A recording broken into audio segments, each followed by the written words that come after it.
right. Okay, so welcome to. Thank you already for the premature applause. I appreciate it. Welcome to Delhi's first and only Los Angeles style open mic. Woo! Now you may applaud. Woo! Sorry, I don't know why I'm being the applaud police. So I guess really quickly I will go over how a Los Angeles style open mic goes because I've noticed in my time here in Delhi that the open mics are different than they are in America. So firstly, we have a sign-up sheet here where it is basically first come, first serve. You put your name in the slot that you prefer or whatever is available. And usually everybody gets 5 minutes to do their thing.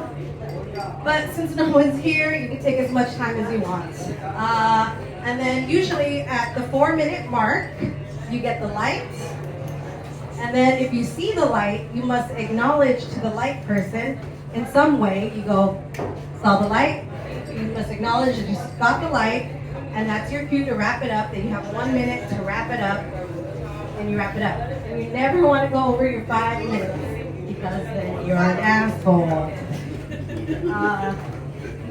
Yeah, and that's basically how an open mic goes, right? I don't know, have I missed anything? And yeah, you're supposed to just have fun with it. You're not supposed to take yourself seriously because an open mic is where people try out material. It's not supposed to be funny.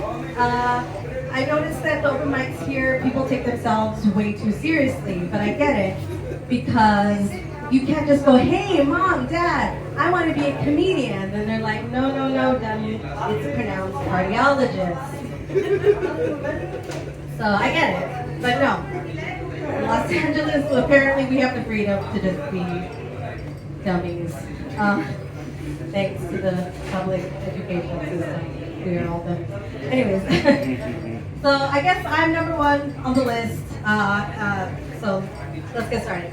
I'm going to tell you a few fun facts about myself. Firstly, I am third generation Mexican American, which means I don't speak a word of Spanish. I know all the important words like tacos and burritos and tamales. If you ever find yourself in a Mexican neighborhood, we all have a tamale lady. They wakes everyone up at the crack of dawn, just shouting, tamales! She's kind of like La Llorona, but for food. And if you don't know who La Llorona is, she's basically the Mexican version of a banshee. So she's kind of like La Llorona, but for food. And instead of coming for your children, she comes for your wallet and your waistline. But that's just like survival, right? The Mexican food. That's just like survival, but that's the only Spanish that I know because Mexican food is awesome. And let's be real, if there was no such thing as Taco Tuesday, I'd probably just collapse right here for general nutrition. Okay, sorry. Hi, welcome to the open mic. Were you guys here last week? Okay, great. I'm doing the same jokes as last week. Just want to make sure. Okay. All right, where was I?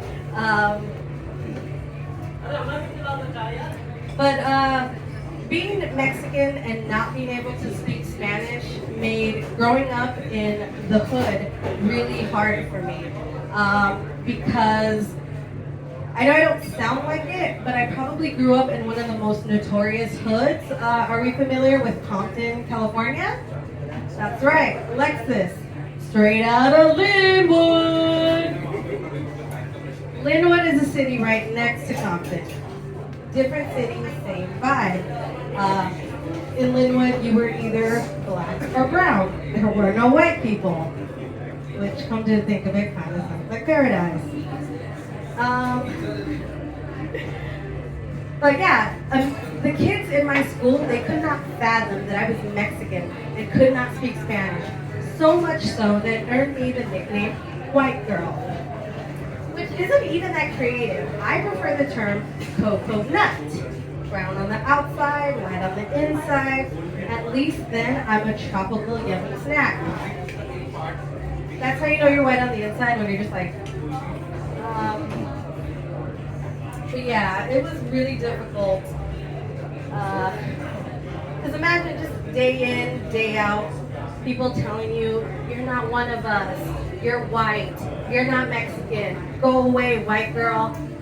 Eventually, I started to believe it. I was like, oh my God, I think I'm white. I really need to work on this. So I stopped seasoning all my food and added mayonnaise and raisins to everything. And then I was like, I really need to work on my white girl voice. So I started listening to that music video from Sir Mix-a-Lot, but just like the beginning part where the girl is like, oh my God, Becky, look at her butt. It's true, 100% true. That girl, sorry, Sir Mix-a-Lot got me in touch with my inner white girl.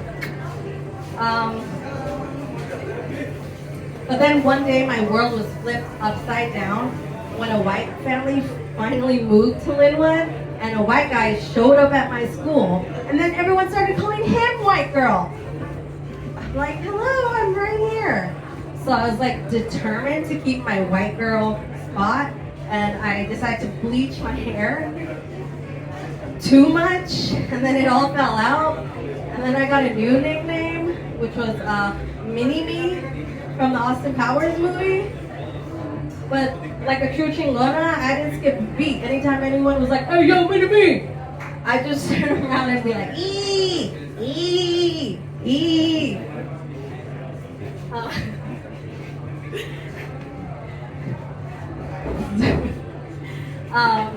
Let's see. Another fun fact about me is I grew up with 4 brothers, no sisters, which was just fucking terrible because playtime usually ended in a bloodbath.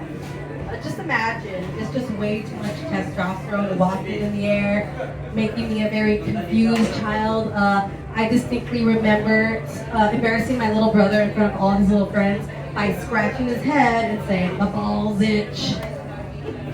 I was 9. What did I know about itchy balls?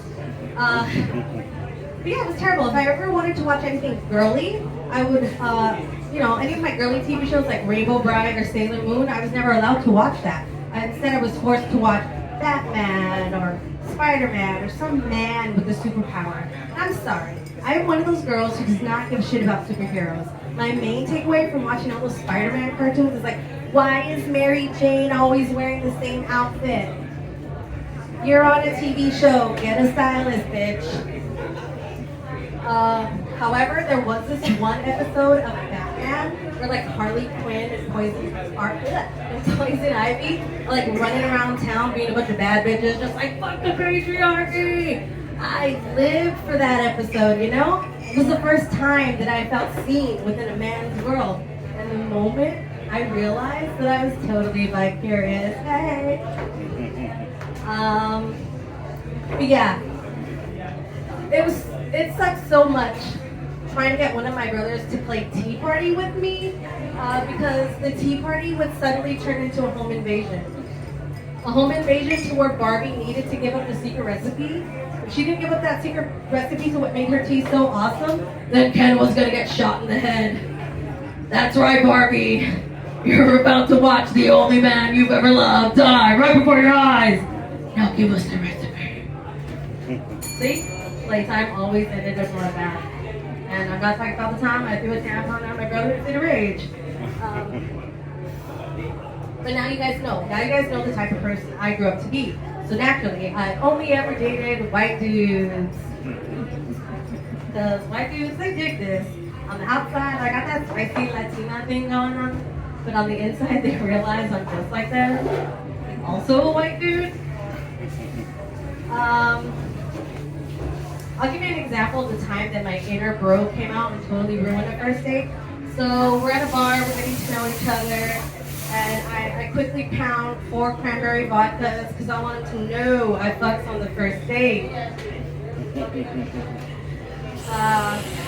And he tells me, oh, I had to study 1 semester abroad, and I studied in the UK.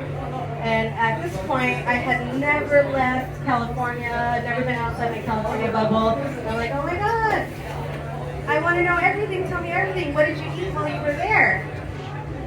That's it. That's my only question. It's food porn, right? Anyways.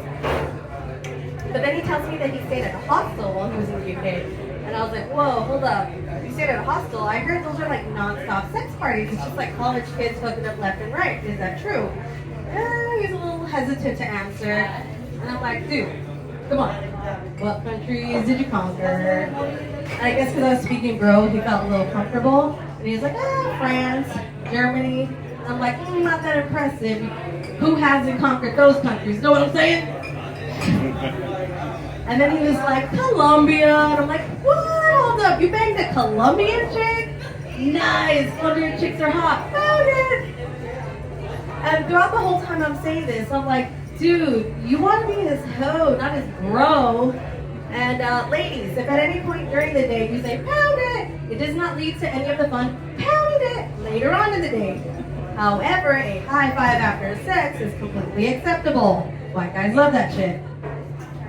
But of course I'm lying to you guys. Well, I mean, that story is 100% true. So the guy in that story, he gave me a second chance and then he fucking married me!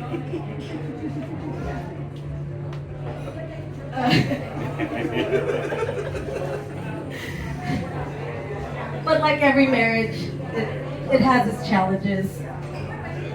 Oh wait, okay, wait, I'm skipping ahead of myself.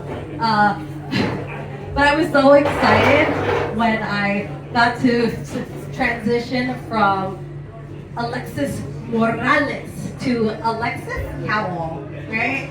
I was so happy. I was like, white girl transition completed. Live, laugh, love. Is it chicken or is it tuna? If you can't handle me at my worst, you don't deserve me at my best. So then, of course, every marriage has its challenges. I was so excited, right, to go from Alexis Morales to Alexis Howell until when I ordered a burrito from DoorDash. When I was Alexis Morales, I got free salsa with my DoorDash burrito. But when I became Alexis Howell, I got ketchup with my DoorDash burrito. Sorry guys, I have another improv guy joining us. I'm pretty sure that is grounds for divorce. Okay, that is my time. So we will have the next person. It is, sorry, I'm gonna say it right. Is it Vinton? It is. Okay. All right, let's give a round of applause for Vinton. Woo! My towel.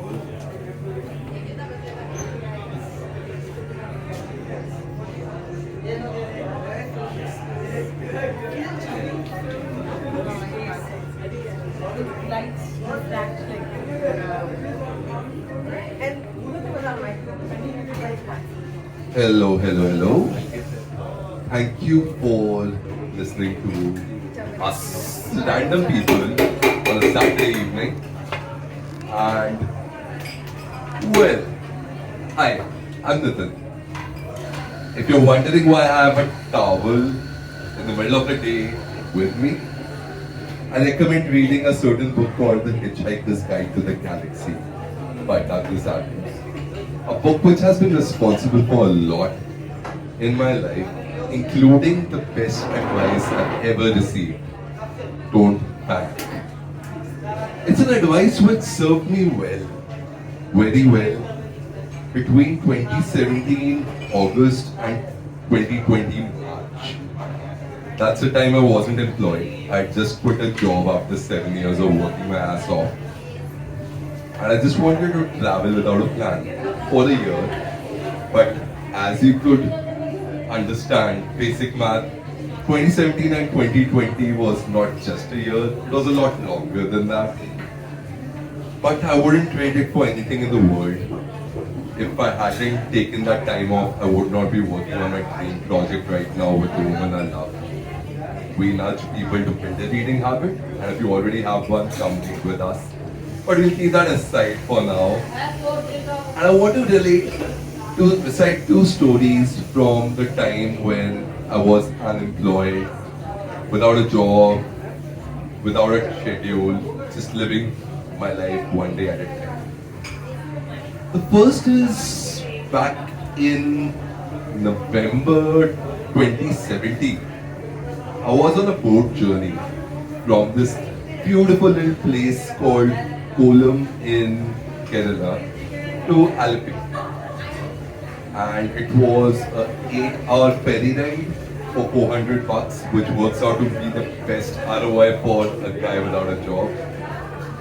It also turned out to be the place when a certain friend sent me a message with a link to something, one of those contests which pop up on your Instagram feeds all the time.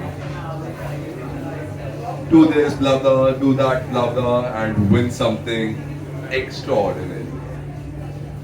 Never in my life, in the 32 years before that, I had ever paid much heed to stuff like that.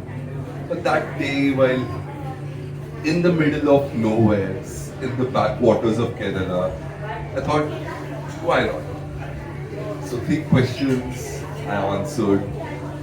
Why would you like to go to London? Who would you like to take along with you? And have you flown by Virgin Atlantic before? If not, why would you like to do so? And I forgot about it completely. I was traveling from Kerala upwards to Bombay over the next few weeks. And I was in Goa like 3 days before Christmas when I got a reply from Virgin Atlantic and this little website called Little Black Book that I am the recipient of 2 tickets to London. Without a plan, no deadline, no one to ask me to go report to work. So the first thing I did was mail them once I'd like calmed down a bit. What's the longest I could stay there? And they said 3 months. So in 2018, I was backpacking all across, thanks to just randomly being bestowed by Lady Luck in the middle of nowhere. So that's the craziest thing that happened to me back then. And next year, in summer of 2019, I was supposed to be back at a job, but that didn't work out. Instead, I was traveling with my parents across the US. And the one memory which is clear in my head at this moment as we stand, out of everything that happened during those 300 days on the road, is on the second day in Los Angeles, I won another giveaway sponsored by Jimmy Kimmel for a taping for his return show for that season. And no clue who the star would be. It was completely out of the blue. And it was a taping for 2. And the guest that day was a certain ambassador for smokeless barbecues. Fun fact, the most viral ad last year was for smokeless barbecues. And the guest who was with Jimmy Kimmel that day also broke a world record for pouring himself the largest gin and juice and the tiniest gin and juice in the same year. His name is Calvin Cortus something Jr. And I was sitting with my mom with people holding up applause, placards, flashing at us. And I'm sitting with my mom and I had the pleasure of watching her laugh to Snoop Dogg cracking a joke about buying the Lakers and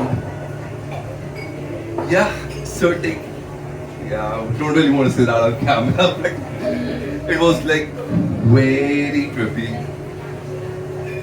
Those 2 instances, like I haven't been called because the pandemic hit after that, and it's very tough to go back to travel, especially travel back to times before 2019. But yeah, that was good fun talking about that right now. And if things go well, you could be reading all about this in something called Don't Panic, Don't Cry, which is my book. It's work in progress. Hope that I get some time to write this year. And if you want us to nudge you to read more, feel free. We are Ross here. Hi, I'm Nitin. This is my time. Thank you so much.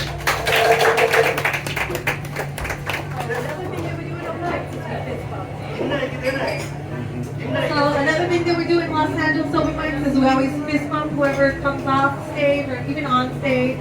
That's how we support, host to artists. That's how we support each other. So the next person that's coming up is Nandini. Okay?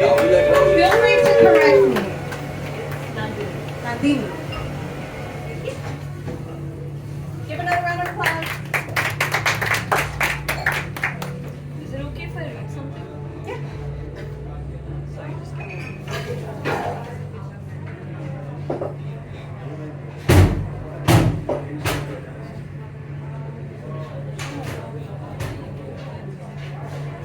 Does anyone want to participate in open mic? That's Iron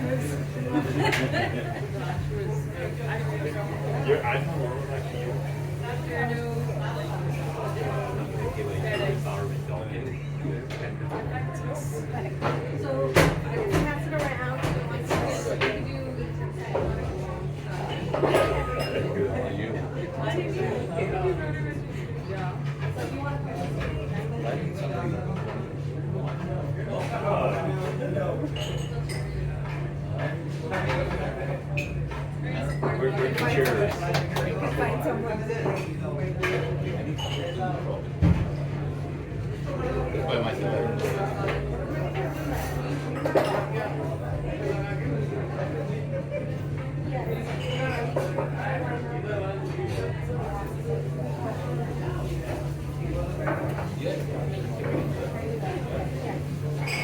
Okay, I'm ready to start.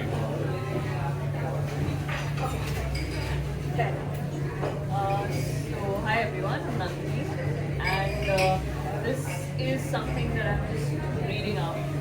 Not doing stand-up comedy, just reading out something I wrote. So, all of us would rather forget 2020. But this is like an experiment to see how the strangeness of that time reflects when you read about it now. So it's just a few snippets about that entire strange timeline that we lived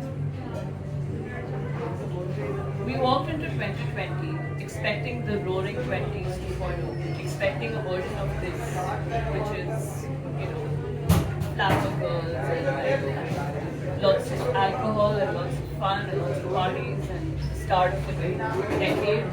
But instead, we got sanitizers and masks. I mean, the only similarity it had was a pandemic and the rejection of social norms. Well, in a matter of speaking, at least. I mean, who ever imagined taking morning meetings in bed wearing PJs or seeing actual clear blue skies in Delhi? When I look back at the pandemic and think about it, our world has been lured into a screeching halt. When I look back, it's with a mixture of horror, amusement, and wisdom. March 2020. On the home turf, our year didn't exactly start well, with a lot of crazy things in the news cycle.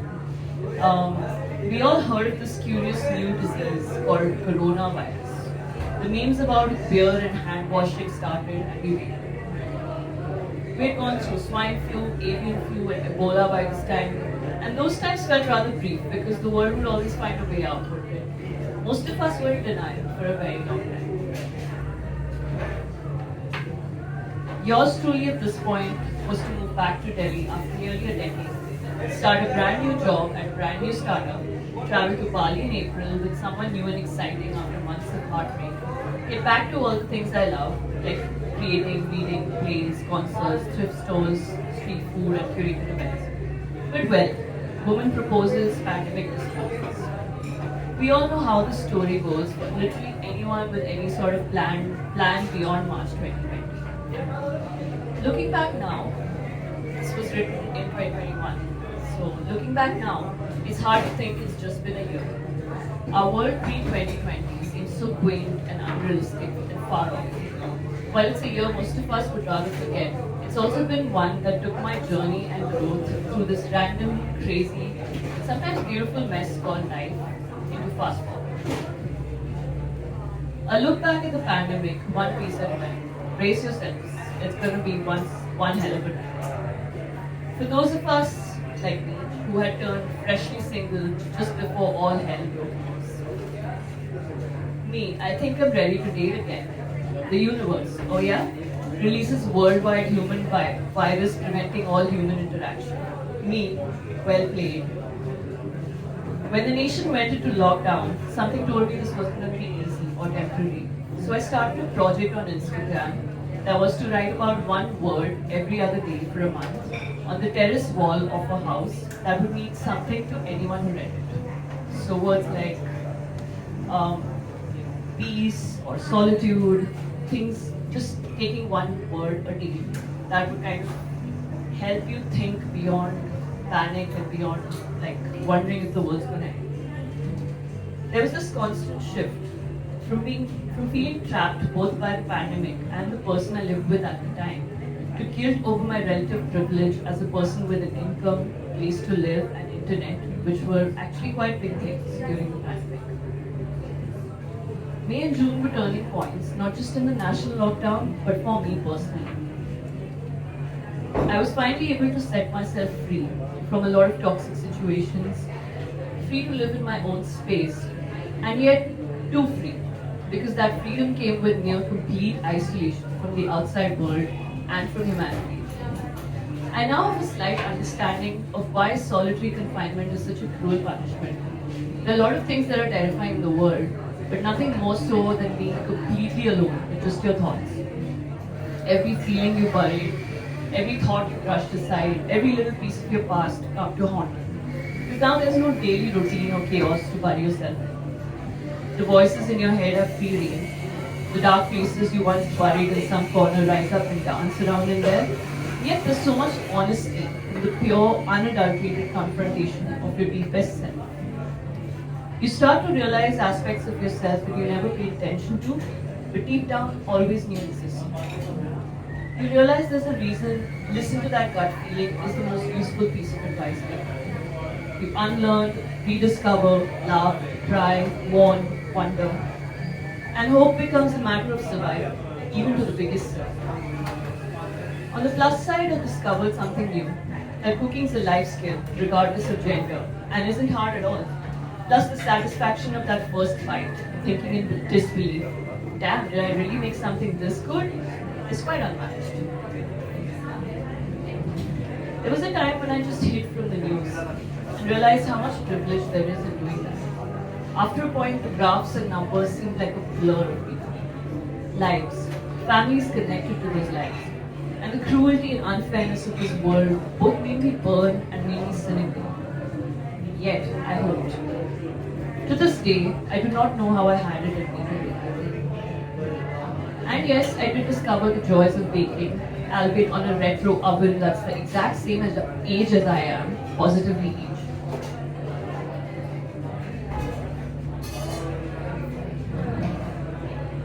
And so, a year on, when I look at 2019 and 2020, both the most nerve-wracking, heart-wrenching, twisted, unbelievable years I've seen, I realized something. For once, none of us was truly alone in 2020. So, it's just like even if we really were, every single one of us, no matter where we were, went through absolute hell, in varying degrees and not the same experiences.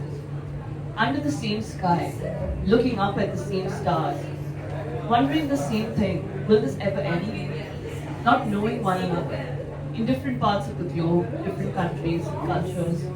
yet connected as one in sorrow, grief, and helplessness. And also in creating our own little corners of hope. And so I raise one to all of you. Congratulations, you made it. There's tons of WTF moments and disasters ahead. But that's what makes the smile as you think of them by yourself moments that much more special.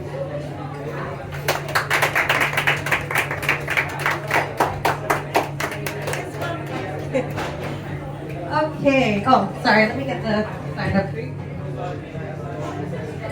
I guess I'll really quickly go over what an open mic for Los Angeles open mic is. So we have a sign-up sheet. Basically, it's first come, first serve. You pick the slot that you want or the slots that are left over, and everybody usually gets 5 minutes. But we're not doing 5 minutes because hardly anyone is signing up. So we're just kind of, everybody, you take as much time as you need. But usually everyone gets 5 minutes. And at the 4-minute mark, you get the light. And that when you see the light, you need to acknowledge that you saw the light, just doing something like, you know, I saw the light. And then that's your cue to wrap it up. You have 1 minute to wrap it up. If you go past your 5 minutes, well, then you're an asshole. And then, like I mentioned, we want to fist bump each other when, you know, either getting on stage or off stage. That's how we show support, like good luck. It's kind of a good luck thing. And I think that is it. Oh, I have a lame joke. I've noticed that at the open mics here, people tend to take themselves really seriously. And, you know, I get it. Because, you know, you go home and you're like, hey, mom, dad, I want to be a comedian. And they're like, no, it's pronounced cardiologist, dummy. So I get it. You want to take yourself seriously. But at open mics... but at open mics, you're technically, you know, you're supposed to fail.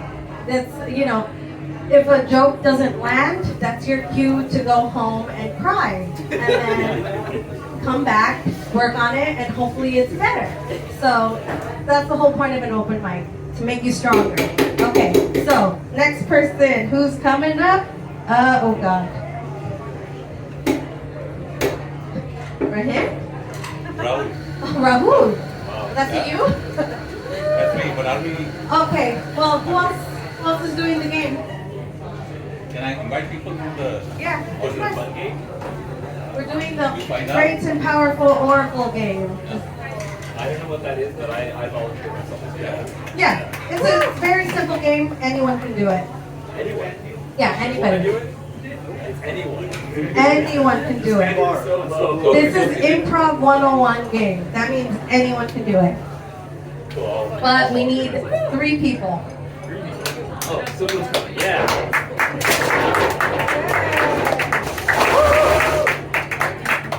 You're tell the game. Okay. We are the third. We are third. Okay. So, okay, this is my first time running the Great and Powerful Oracle game, so let's see how this goes. Okay, so everyone, this is the Great and Powerful Oracle. They are all knowing, they are all seeing. I don't know, they're all knowing. You can ask them any question about the universe, about love, about anything at all. You may ask them a question. Now, what you guys need to do is just give a one-word response. For example, anybody give me a question? Actually, you give me a question. What's the meaning of life? So, Oracle, what's the meaning of life by only giving me one-word question? We're going to go in order, so you give me one word, you give me one word, you give me one word. Keep going to the thing. Yes, so Oracle, what's the meaning of life? Life. That's 2 words. That's one word. Okay, evolution.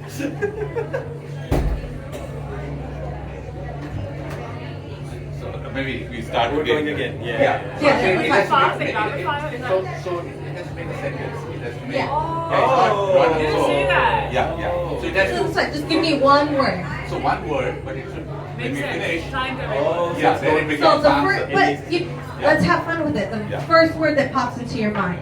Okay. It doesn't have to make sense, but have fun with it. What if it's like one of those qualifier words like A and? Yeah. So if you want to say if, that's totally fine. Okay. So, great and powerful oracle, what's the meaning of life? Figuring Out is a meaning of Growth. and queso.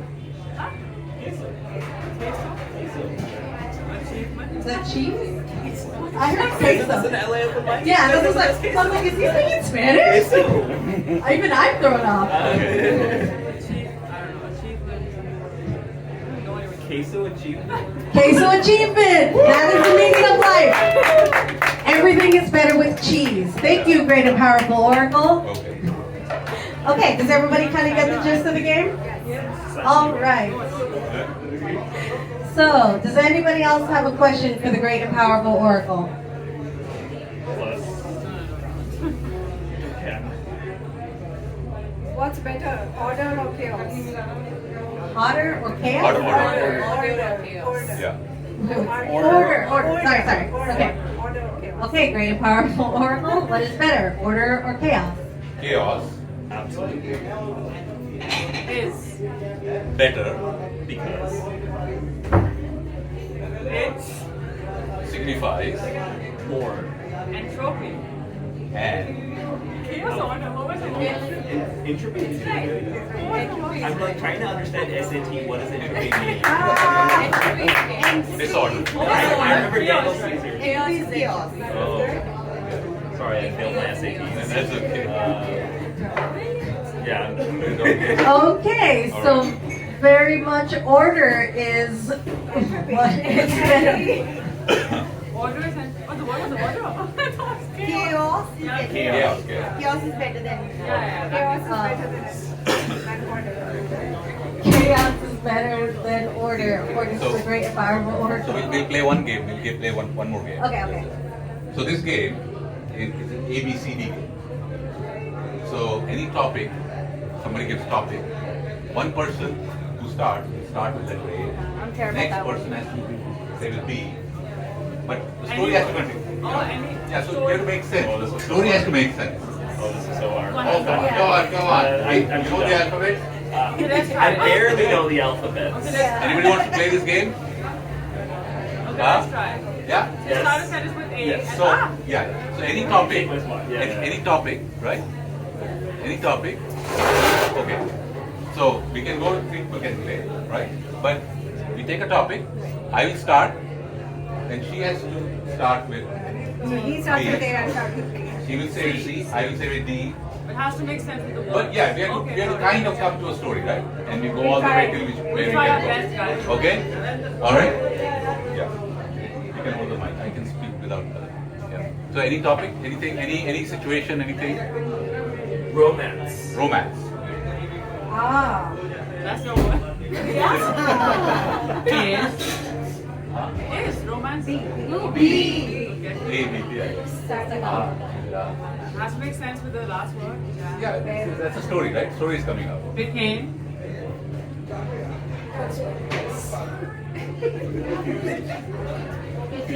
Casually, and sorry, it doesn't have to be one word, right? You say a sentence with A, Okay. right? It's not one word.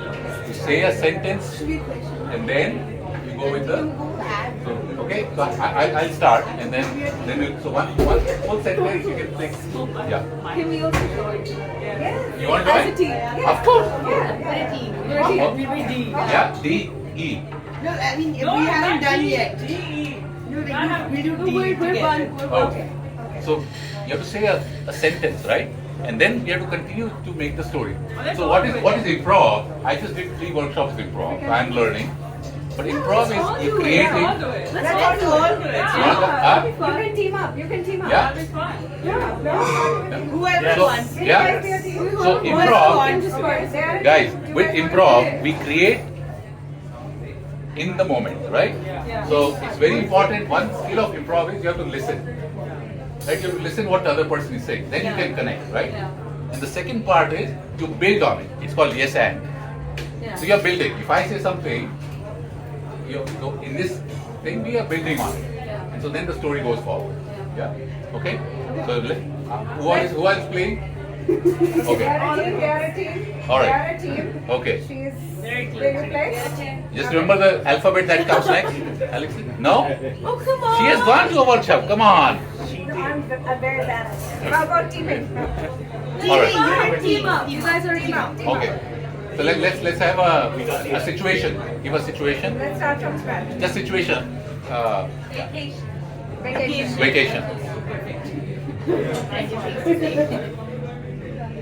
Actually, I was thinking about going to America for my summer vacation.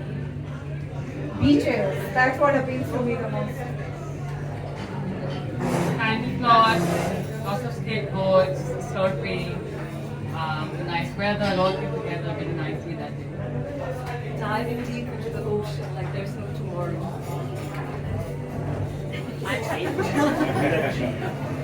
Exactly what's on my mind right now, escaping from the city and this terrible pollution, somewhere with clean air, waves, sand.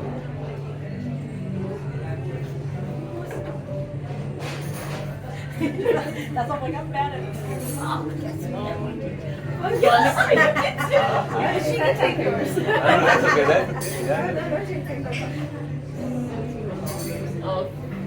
Frolicking among waves, No, she said frolicking. frolicking among the waves, picking up little shells.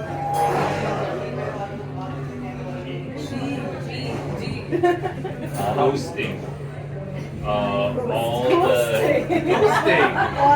patients for single people are all about dating apps, right?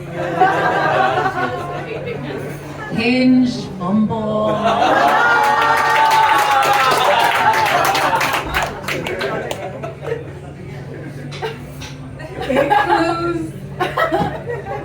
Alex is you can intimidating. Intimidating includes. That sounds like Inuit. There you go. You got it for me.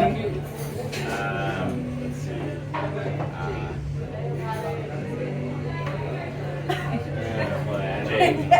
Intimidating includes. Jumping around beaches or Jumping jacks. or jumping jacks or playgrounds or whatever. Kayaking in the ocean is my favorite hobby, and hopefully we all get to do that. London, that's where I prefer to go. Kayaking is not my thing at all. We are always opposed on vacation. Mountains, would I prefer, or beaches, and yes, it's right in the bus, but I prefer my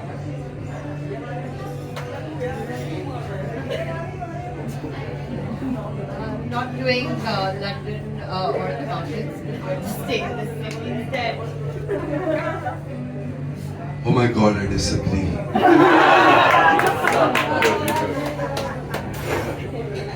Picnics in the park are always a good idea. But it's such a quagmire trying to figure out and make plans with so many diverse people with different interests and always so quagmire. Quagmire. Quagmire. I said quagmire. And Queso was right there. Yeah. Random seat selection on the flight. Losing my luggage. Standing in long line.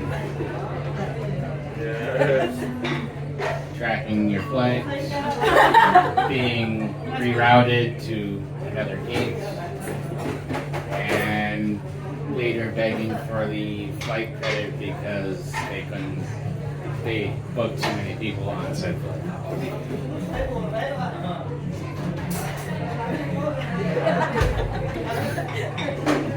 Underwear packed, everything is packed, and hopefully I get on to the next flight. Very good. Really? Is it all packed? I don't think so. You What a wow. Xylophones in my suitcase just in Oh. case there are any more Very gigs. good. Very good, Ram. I want why? Why? Why? We have to go. Why? Why or why? I got YOLO.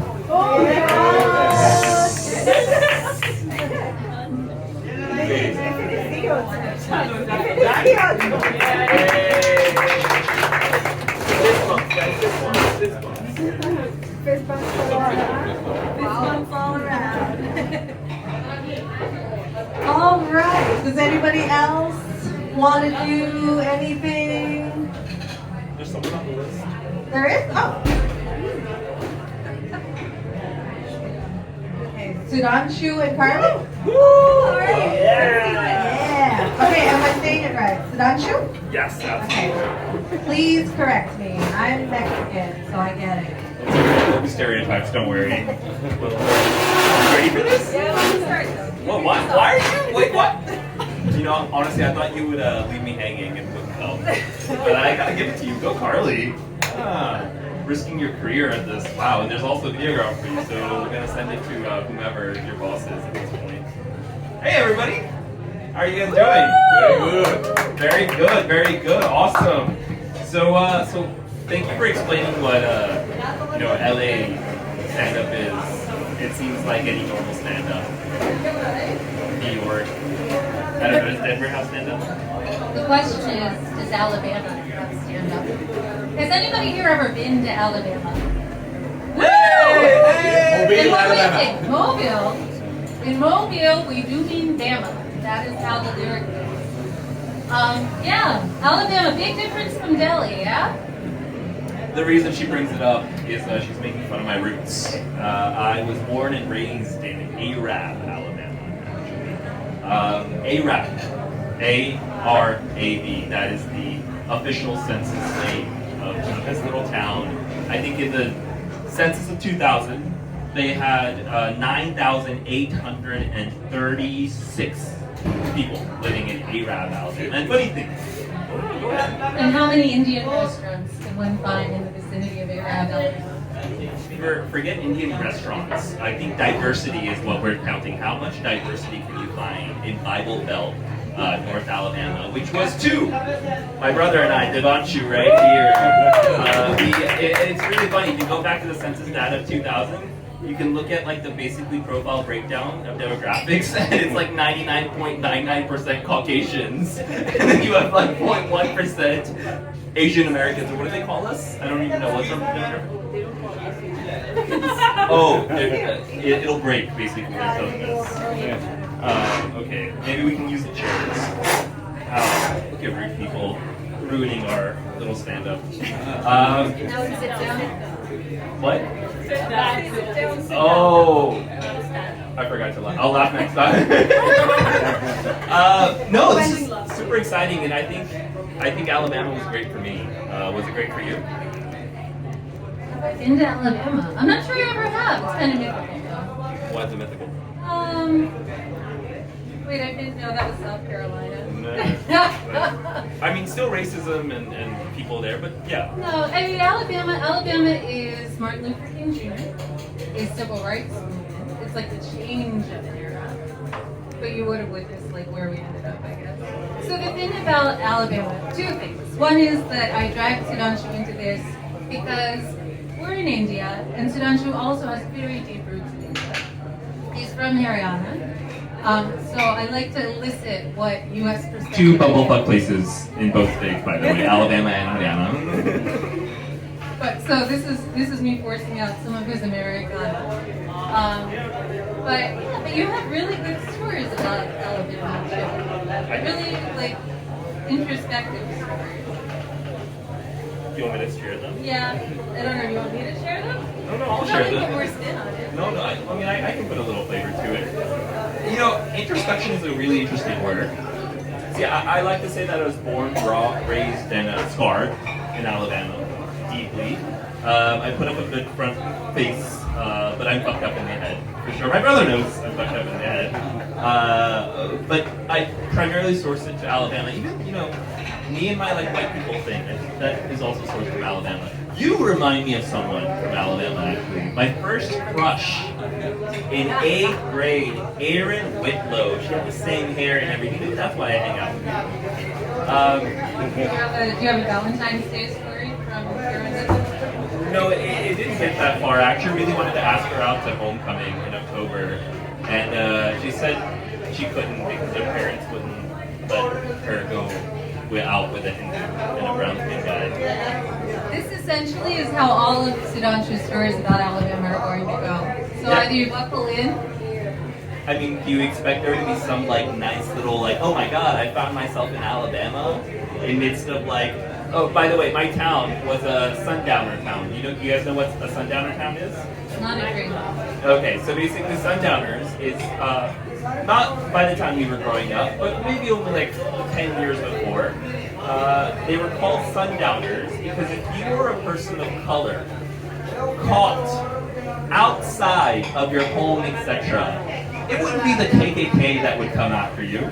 It wouldn't be the people. It would actually be the institutional police force who would find an excuse to catch you and then either prison you or put something in. And you think I'm making this up, but there are several hundreds of examples in our town and the town next over where the Arab Police Department or the Coleman Police Department would find excuses to stop over some person of color just walking through, and because it was after 6 p.m.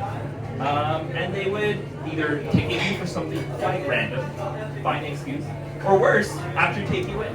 And this used to happen so frequently. So yeah, all my stories are all based off of that. He's also very generous with pronunciations of his name, I think, because apparently his school administrator knows. Okay. Oh, this is fun. So, my name is Sudhanshu. That's not too complicated for you guys, right? I mean, maybe Delhi boy slang, it's a little complicated. But Sudhanshu, it's got a little in it. My parents, this is really funny. So, my dad was doing his kind of graduate school at University of Alabama at Birmingham. It's this really nice medical school. It's where all the doctor wannabes go. That's where my brother went. I tried to go, but I couldn't get in because I was too dumb. But really nice place. And it's basically everyone is white, and then Birmingham, there's 99 people that are brown. It's oh my god, this is little India. They have an India store, by the way, Indian restaurant. So my parents, land up in Alabama for the first time, and they're doing their own thing, and then something happens between my mom and dad, and she's pregnant the next day. I don't know what happened, but I didn't get that far in science. It only happened twice. So. No, yeah. I don't know, maybe third time because I walked into them once. But so anyways, so when that happens, my mom's pregnant and my dad's oh, I want to go back. But what do we do with the second one, right? Because the first one we can take back. And my parents, all other parents, they were smart. They're there's no point of us going back to India, right? We're gonna have this kid and pop him out, and and then go back. So I get popped out, and then obviously I'm a U.S. citizen, passport. Love it. 1980s immigration law. Woo! Go Reagan. Was that Reagan? Still the case. No, yeah, whatever. Whoever did that, great. So got that passport and everything, and my mom literally was fuck this. My dad had already left, so my mom was I want to get out. So my first flight was when I was 12 days old.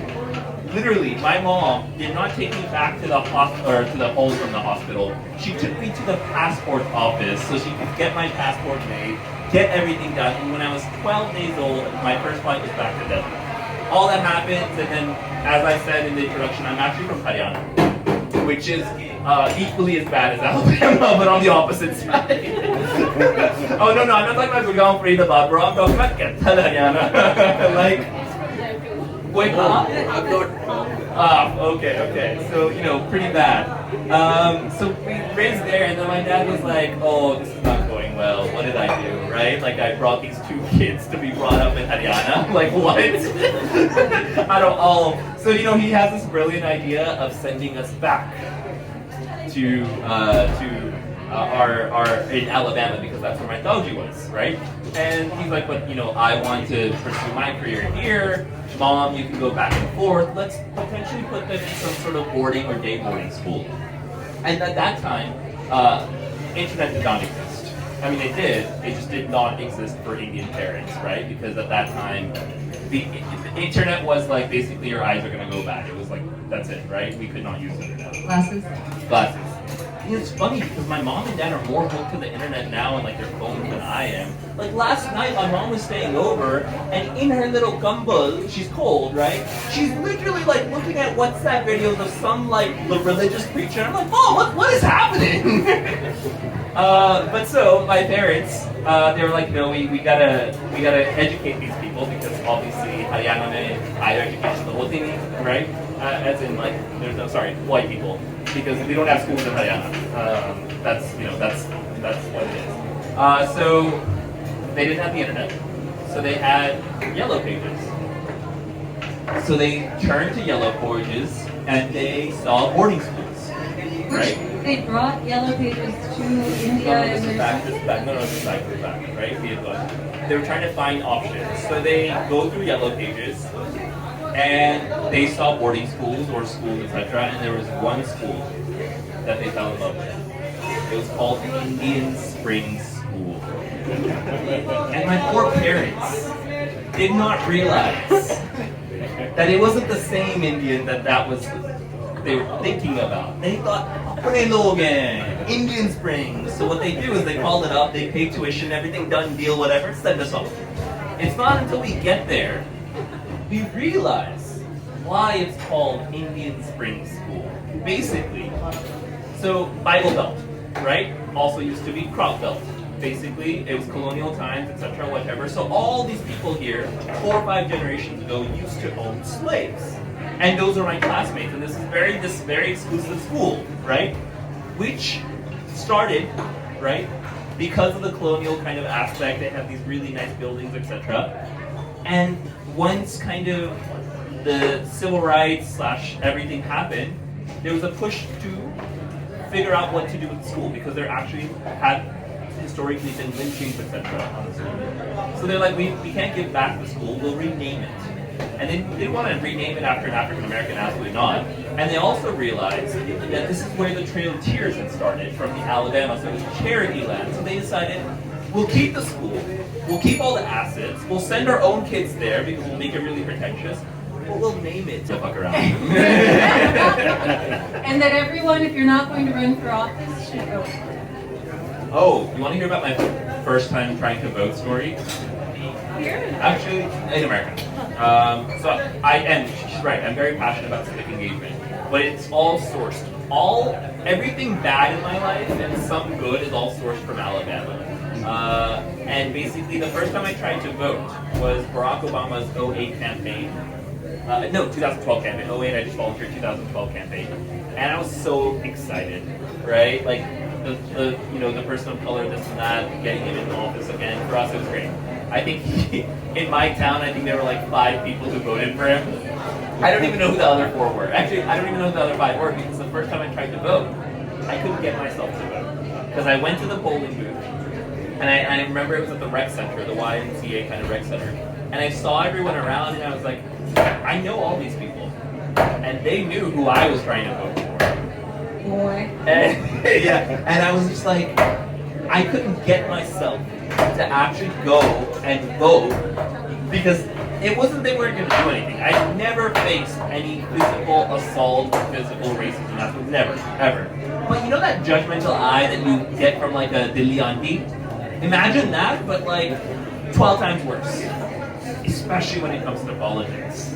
And then imagine me, a brown person, trying to vote for Barack Hussein Obama.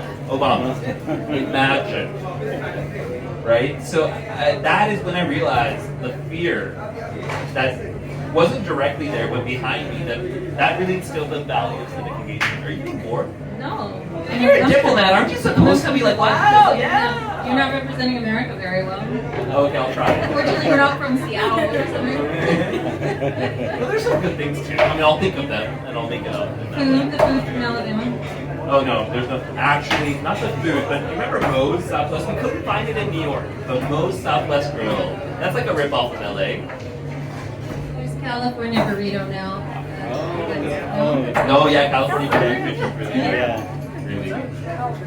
Alright, now it's time to sing and then give someone else time. Oh, aren't you gonna tell your stories? You probably were scarred somewhere. No, actually. You weren't scarred? No, I'll save mine for next time. Just warm up. Oh, okay, she's waiting for a better crowd. That's what she's doing. She's like, what? No, I want to hear other voices. This is probably the best crowd. When Yeah. I said, people actually walked out. So Maybe we were just more entertaining. Have you ever thought of that? I don't know. Last time I brought down the house. Whoa! Today people walked out. Are you doing a set today? I already did it. Oh. Gosh, you want to do a set? You're fit for this, man. Like, honestly, You and more? Should we keep going? What It's are you time gonna off to like on y'all's behalf. do? She got bored. That's why. What? Sweet Home Alabama? Alabama. Like, I don't know the lyrics. Can you do it?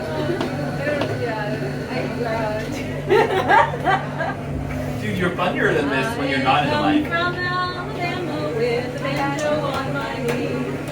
Oh, Susanna, now don't you cry for me. Now do you understand why I was scarred in America? This, but like hundreds all around. But we can't was in her mouth, a tear was in her eye. Says I am coming from the south, Susanna, don't you cry. Everybody. Oh, Susanna, now don't you cry for me. I come from Alabama with a banjo on my knee. Okay, so growing up in India, I don't know why people taught this song. Really? Yes. Yeah. That's something I love to find. But you were taught it like in English, like maybe in school? Yeah. We all learn English. This is the beauty of America. Like, what? Well, Was LA taught every this? country's randomistic. That's it. And we were taught something like, I think it was Cotton Eye Joe or something. Oh. Yeah, I don't know why. I don't know why. That's it. Jimmy Crack Corn, maybe?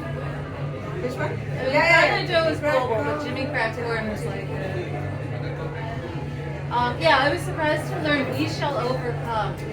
Every country I've served in, We Shall Overcome has like a local, What is that? has been adapted locally.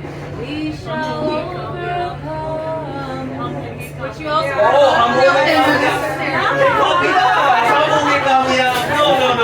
that's us. And you know why? And everybody thinks they got it.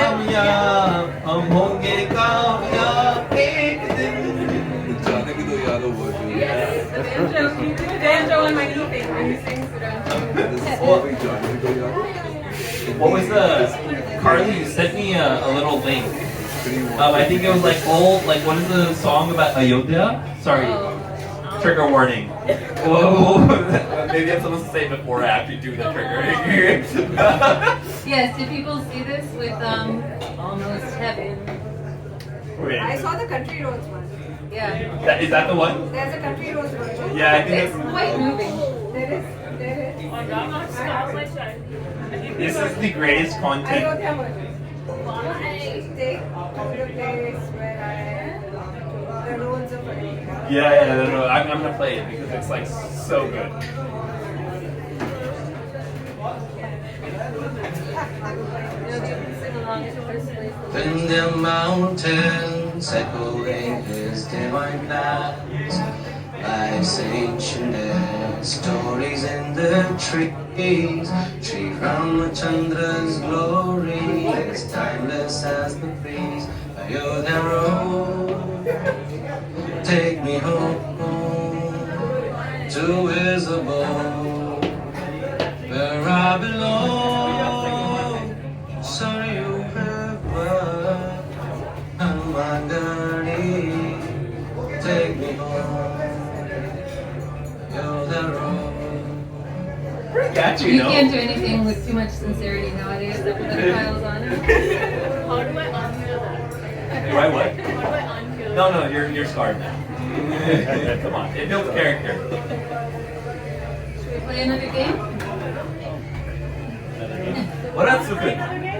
You do a lot of podcasting. This should be great for you. Yeah. Tell us Talk about about- your podcast. Yes, conversation. Well-being.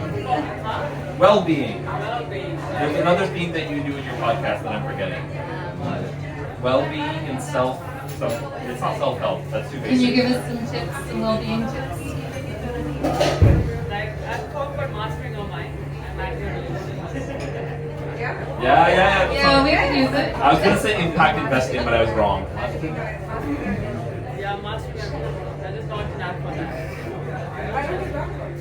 I know we both guys are like my products now. Get up here. I'm not doing that. No. I think we're officially done for the day. Are we not? We have till 6. So basically, a podcast called Becoming an Epic Being. And the mission of that is just to like invite people from all over the world who have undergone transformative shifts and can just show people what's possible. And I talk about everything from how to be more self-aware, conscious of course, how to be more authentic, and just lead and tune with your authenticity. Talk about my podcast since you asked. What's your podcast called again? Becoming an epic being. Oh, becoming an epic. And a human being, epic being. We're recording this and putting it on YouTube. You should all watch it. Yeah, love subscribers. Don't forget, like, subscribe. Marketing actually, but that's something that's So where was I? So I have a podcast called Becoming an Epic Being, available on Apple, Spotify, everywhere. And the mission of that is just to like inspire people with transformative stories from inspiring guests and showing what's possible. And just living life with awareness and authenticity. So, yeah.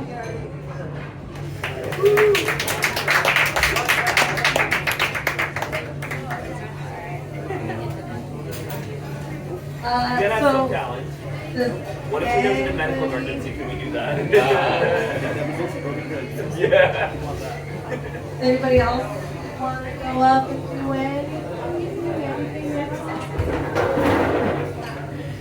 All right. Well, there's way more people than there were the last time, so this has been great. And I guess we ended early the last time, so I guess we can end early this time as well.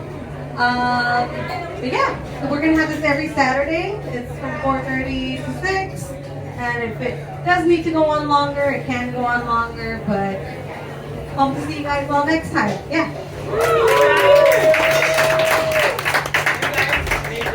I have a question.